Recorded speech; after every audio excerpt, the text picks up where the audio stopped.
जळगाव शहर महानगरपालिकेच्या वतीने स्थानिक महिला बचत गटांना प्रोत्साहन देण्यासाठी शहरात भव्य खानदेश महोत्सवाचे आयोजन केले असले तरी जळगावकर नागरिकांनी पाठ फिरवल्याचे चित्र दिसले आहे। शहरातील मध्यवर्ती ठिकाण असलेल्या सागर पार्क मैदानावर जळगाव शहर महानगरपालिकेच्या वतीने भव्य खानदेश महोत्सवाचे आयोजन केले आहे।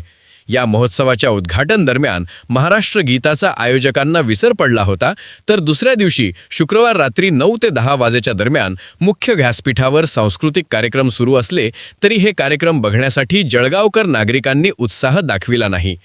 मोजके 80 ते 100 नागरिक या व्यासपीठासमोर बसलेले दिसत होते, तर यानंतर झालेल्या बक्षीस वितरण सोहळ्यात देखील अनेक खुर्च्या खाली आढळून आल्या।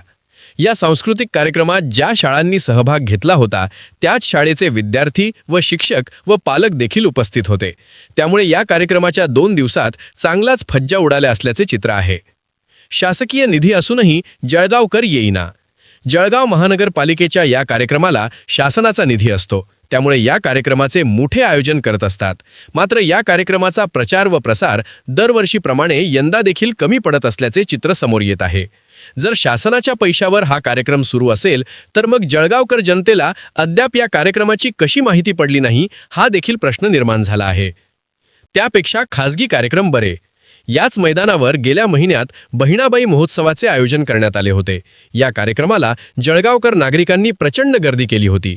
या कार्यक्रमामध्ये अनेक सामाजिक सांस्कृतिक कार्यक्रम राबविण्यात आले होते, त्यामुळे दरवर्षी जळगावकर नागरिकांना बहिणाबाई महोत्सवाचे नेहमीच आकर्षण असून या कार्यक्रमाची नागरिक उत्साहाने वाट बघत असतात। मात्र खानदेश महोत्सव कार्यक्रम नेहमीच कुठल्या ना कुठल्या वादाच्या भोऱ्यात अडकत असल्याचे चित्र देखील समोर येत आहे।